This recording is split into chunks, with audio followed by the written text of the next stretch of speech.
राष्ट्रीय पिछड़ा वर्ग मोर्चा के द्वारा 8 अक्टूबर को जंतर मंतर पर धरना प्रदर्शन का आयोजन किया गया है और इस धरना प्रदर्शन में ओबीसी की जाति आधारित गिनती के लिए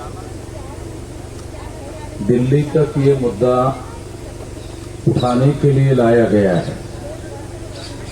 साथियों, ये इसलिए किया गया है कि आने वाले समय में राष्ट्रीय स्तर पर राष्ट्रीय पिछड़ा वर्ग मोर्चा जो पिछड़े वर्ग का राष्ट्रीय स्तर का संगठन है, इस संगठन को आप लोगों को यहां से जाकर केवल एक काम करना है।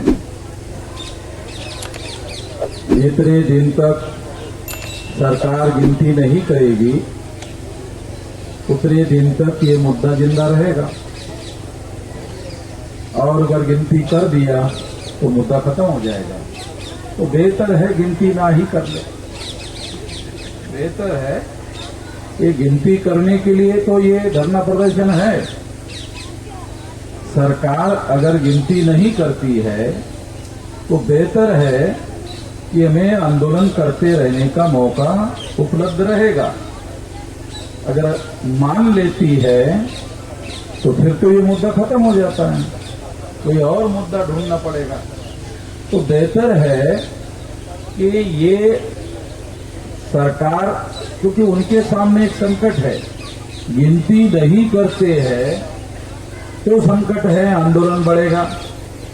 गिनती करते हैं तो इन लोगों का वास्तविक आंकड़ा पता चलेगा। जैसे नीतीश कुमार ने बिहार में राज्य स्तर की गिनती की तो गिनती का आंकड़ा बिहार में निकला 64%।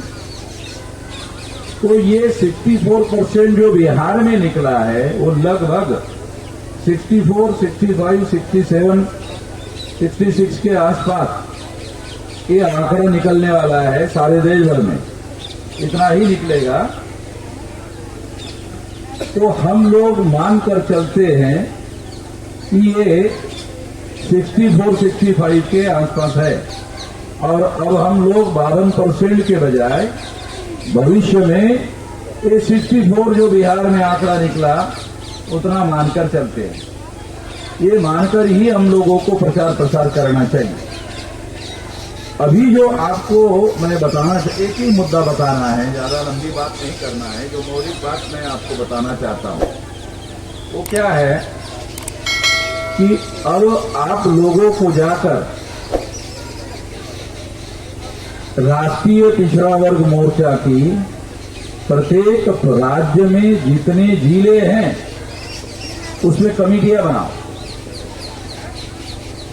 राष्ट्रीय पिछड़ा वर्ग मोर्चा की कमेटी बनाओ। ये लोग ये मानने वाले नहीं है, ना माने कोई बात नहीं है। तो आप लोगों को जाकर राष्ट्रीय पिछड़ा वर्ग मोर्चा की जिला लेवल पर कमेटी बनाओ। फिर सारे देश भर में तहसील जो है उस राष्ट्रीय पिछड़ा वर्ग मोर्चा की तहसील में कमेटी बनाओ। बामसेट और भारत मुक्ति मोर्चा के द्वारा ये कमेटियां बामसेट की 625 जिलों में बनी हुई है। आप लोगों को वही कह रहा हूं जो बामसेट के लोगों को कहा गया है। उनको भी कहा गया है कि राष्ट्रीय पिछड़ा वर्ग मोर्चा की सारे जिले में लगभग ये 769 जिले हैं भारत में। भारत में जो जिले हैं वो 36 स्टेट हैं और 769 जिले हैं। तो हम लोगों को जो नॉर्थ ईस्ट रीजन है, जो बांग्लादेश है, उसके बॉर्डर में या ब्रह्मदेश के बॉर्डर में जो छोटे छोटे स्टेट है, अगर वो छोड़ दिए जाए तो हम लोग 32 राज्यों में एक कमेटियां बना सकते हैं। तो आप लोगों को ये कमेटियां बनाने का काम करना है, जिला लेवल की, राष्ट्रीय पिछड़ा वर्ग मोर्चा की, और तहसील लेवल पर जो तहसील है देश में, उन तहसीलों में ये कमेटियां बनाना है। जिले की कमेटी बनेगी और जिले की कमेटी बनती है तहसीलों के गठन के साथ, गठन के आधार पर जिला बनता है। और अगर आपने तहसील कमेटी बनाई तो तहसील की कमेटी ब्लॉक और ग्राम पंचायत और गांव से बनती है। आप लोगों को ये बात समझा रहा हूं, बात को समझना जरूरी है कि ओबीसी की जातियां दल गिनती क्यों करना जरूरी है, क्यों करना जरूरी नहीं है, ये सब लोगों ने बताया। इसको मैं बताने वाला नहीं हूं, इसको मैं रिपीट करने वाला नहीं हूं, तो आपको मालूम हो गया। जो मौलिक बात मैं आप लोगों को बताना चाहता हूं वो ये है कि यदि हम डिस्ट्रिक्ट की कमेटी बनाते हैं राष्ट्रीय पिछड़ा वर्ग मोर्चा की, तो तहसीलों के साथ मिलकर बनती है। अगर आप तहसीलों की कमेटी बनाते हैं तो ब्लॉक, ग्राम पंचायत और गांव की कमेटियां बनाने से तहसील कमेटी बनती है। तो आपको तहसील कमेटी बनाना है। तहसील कमेटी बनाने का मतलब है ब्लॉक, ग्राम पंचायत और गांव की कमेटी बनाओ। इससे क्या होगा, इसे 6.5 लाख गांव है तो 6 लाख गांव की कमेटियां बन जाएगी। अगर 6 लाख गांव की कमेटियां बनती है तो वास्तव में वहां लड़ाई जो है ना वो हम लोग वहां लड़ेंगे, क्योंकि ये बीजेपी के लोग जो दिल्ली में पहुंचे हैं वो हमारे वोटों के आधार पर पहुंचे, ओबीसी के लोगों के आधार पर पहुंचे हैं। आरएसएस ने और भाजपा ने नरेंद्र मोदी को प्रधानमंत्री क्यों बनाया, इसके बारे में कभी सोचा आपने? पिछले 10 साल से हमने ओबीसी के मुद्दे को राष्ट्रीय मुद्दा बनाने के लिए प्रयास किया। तो अब अपोजिशन पार्टी का जो लीडर है राहुल गांधी, वो भी बोल रहा है, वो भी ओबीसी की गिनती की बात कर रहा है। आज का अखबार में तो और दूसरी खबर है। क्या खबर है? कि बहुजनों का काम करेंगे। अरे भाई, वो तो आपत्ति लिए वामन मेजराम है ना, बहुजनों का काम करने के लिए वामन मेजराम है। आप अपने खानदान नेहरू, इंदिरा जी और राजीव जी का काम करो। अब हमारा ज्योतिराव फुले का, बाबा साहब का, शाहू महाराज का काम हमारे ऊपर छोड़ो ना।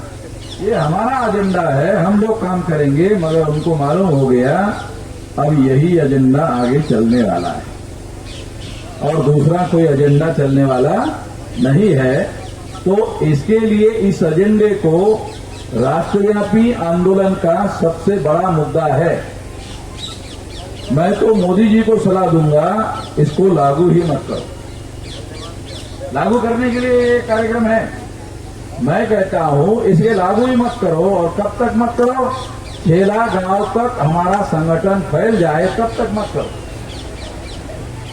क्योंकि ये कर दोगे तो 6 लाख गांव में इस मुद्दे को लेकर के जाएंगे तो लोग बोलेंगे अरे तो हो गया, अभी दोबारा क्यों आ रहे हो? तो इसलिए मत करो। मैं आप लोगों को एक कहावत बताता हूं, सीधे उंगली से घी नहीं निकलता, इसलिए टेढ़ी उंगली से निकालने का बता रहा। आप लोगों को जो बता रहा हूं, सीधी उंगली से घी नहीं निकलता, तो टेढ़ी करके निकालते हैं ना। तो मैं आपको टेढ़ी करके निकालने की बात समझा रहा हूं कि 6 लाख गांव का इसी मुद्दे का आधार बनाकर आप गांव में जाओ। तो गांव में इन मुद्दों पर आप बात करोगे तो लोग आपको साथ देंगे। गांव में तो हमारे लोग हैं, SC ST OBC के ही तो लोग हैं गांव में। तो वो जो गांव में हमारे लोग हैं, गांव में आपकी शाखाएं बनेगी, कमेटियां बनेगी, 6 लाख गांव की कमेटियां बनेगी। जब 6 लाख गांव की कमेटियां बनेगी तो ये आंदोलन नहीं रहेगा, ये आंदोलन जन आंदोलन हो जाएगा, राष्ट्रव्यापी आंदोलन हो जाएगा। तो ये राष्ट्रव्यापी आंदोलन बनाने के लिए क्या करना चाहिए, ये बात मैं आपको समझा रहा हूं। हम इस पर लगे हुए हैं, मानसिक के द्वारा लगे हुए हैं, भारत मुक्ति मोर्चा के द्वारा लगे हुए हैं। राष्ट्रीय पिछड़ा वर्ग मोर्चा के द्वारा लगने के लिए आपको कह रहा हूं, आप ये कमेटियां बनाओ। जब 6 लाख गांव की कमेटियां राष्ट्रीय पिछड़ा वर्ग मोर्चा की बनेगी तो फिर तो ये कमेटियां बीजेपी के लोगों को गांव में प्रचार के लिए आएगी तो उनको वो आने ही नहीं देंगे, गांव में आने ही नहीं देंगे। नरेंद्र मोदी को उन्होंने चेहरा दिखाने के लिए प्रधानमंत्री बनाया, तो ओबीसी के आंदोलन की हवा निकालने के लिए बनाया, ताकि ये बताया जा सके कि देखो भाई आपका प्रधानमंत्री हमने बना दिया है। जब आप ओबीसी की गिनती क्यों कराना चाहते हो, आप ओबीसी की गिनती क्यों कराना चाहते हो, प्रधानमंत्री बनाने के लिए कराना चाहते हो ना, तो प्रधानमंत्री तो बगैर गिनती के हमने बना दिया। जब प्रधानमंत्री आपका हमने बगैर गिनती के कर दिया तो आपको गिनती करने की क्या जरूरत है। तो इसका जवाब ये है कि नरेंद्र मोदी को आपने बना दिया प्रधानमंत्री, मगर ये वास्तविक प्रधानमंत्री नहीं है, ये नॉमिनेटेड प्राइम मिनिस्टर है। नरेंद्र मोदी जो है ये रियल प्राइम मिनिस्टर नहीं है, ये नॉमिनेटेड प्राइम मिनिस्टर है। नॉमिनेटेड अंग्रेजी शब्द है, इसका हिंदी में अनुवाद होता है नामधारी। अरे हमको कामधारी चाहिए भाई, नामधारी नहीं चाहिए। ये नामधारी प्रधानमंत्री आपने बना दिया और वो नामधारी है, इसे उसने प्रूव कर दिया 10 साल में कि वो नामधारी ही है। क्यों? इसका सबूत क्या है नामधारी होने का? ओबीसी की गिनती नहीं किया, इसे सिद्ध हो गया नामधारी है। कामधारी नहीं है। अगर ओबीसी की गिनती का काम किया होता तो कहते कामधारी है, नहीं किया इसलिए कहते हैं नामधारी है। तो ये नामधारी प्रधानमंत्री जो है इसको आपने बनाया, इससे हमारी समस्या का समाधान होने वाला नहीं है। तो हमको कामधारी प्रधानमंत्री बनाना होगा तो राष्ट्रीय पिछड़ा वर्ग मोर्चा की शाखाओं को जिले में उसकी कमेटियां बनाओ, तहसील में कमेटियां बनाओ, और इससे क्या होगा? तहसील कमेटी से ब्लॉक, ग्राम पंचायत और ग्राम में भी कमेटियां आपको 6 लाख गांव में बनानी होगी। ये काम करो। मोदी को इसको गिनती करना है नहीं करना है छोड़ो। अगर आपने 6 लाख गांव में कमेटियां बनाई तो आपकी तो सरकार आ जाएगी। जिस सरकार को आप एक गिनती करने के लिए कह रहे हो, यदि आपने 6 लाख गांव में कमेटियां बनाई, अरे फिर तो आपकी सरकार आ जाएगी। आप सरकार को कह रहे हो गिनती करो। अगर 6 लाख गांव में आपने कमेटियां बना ली तो आपकी सरकार आ जाएगी। जब आपकी सरकार आ जाएगी तो आपके सरकार को आंदोलन करके बताने की जरूरत तो रहेगी नहीं। वो तो गिनती करने की जो बात, जो इश्यू बना हुआ है, राष्ट्रीय इश्यू बना हुआ, राष्ट्रीय इश्यू भी हमने बनाया, नेशनल इश्यू भी हमने ही बनवाया। तो इसलिए इस मामले का हल हो सकता है। तो इसलिए आने वाले समय में हम लोग आंदोलन पर सबसे ज्यादा थ्रस देंगे। अभी तक हमने संगठन पर थ्रस दिया, तो अभी हमारा थ्रस आंदोलन पर है। 9 अगस्त 1942 को गांधी जी ने क्विट इंडिया मूवमेंट चलाया था, और क्विट इंडिया मूवमेंट चलाने से क्या हुआ? अंग्रेजों को भारत छोड़कर जाना पड़ा था। तो इसी तरह से यहां पर जो भी भारत में काबिज लोग हैं, उन लोगों को भी सारी व्यवस्था के नियंत्रण से छुड़ाना होगा, और इसके लिए सारे देश भर में संगठन निर्माण करना 6 लाख गांव में, ये उसकी पूर्व शर्त है। मोदी आपकी बात सुन नहीं रहा तो दूसरा रास्ता अपनाना पड़ेगा। अगर मोदी ने सुन लिया तो आपका मुद्दा हल हो जाएगा। मोदी सुन नहीं रहे हैं क्योंकि मोदी नॉमिनेटेड प्राइम मिनिस्टर है, वो वास्तविक प्रधानमंत्री नहीं है, आरएसएस के हाथ में सारी सूत्र है। तो हमको 6 लाख गांव का संगठन बनाना है। 6 लाख गांव का संगठन बनाओगे तो आपकी ही सरकार आ जाएगी। इस दिशा में आपको काम करना है। तो आपको मैं इस मौके पर बहुत ज्यादा बात नहीं कहना चाहता हूं, क्योंकि कानून के अनुसार 5 बजे तक बोलने की अनुमति दी गई है। 1 मिनट ज्यादा हो गया, तो 1 मिनट में ज्यादा ले लिया है अपनी बात यहीं पर, क्योंकि मैं कानून के पाबंदी का पालन करने वाला आदमी हूं, इसलिए मैंने 1 मिनट ज्यादा ले लिया। तो कानून के दायरे में रहकर मैं अपनी बात समाप्त कर देता हूं। आपने मेरी बात ध्यान से सुनी, इसलिए आभार, धन्यवाद।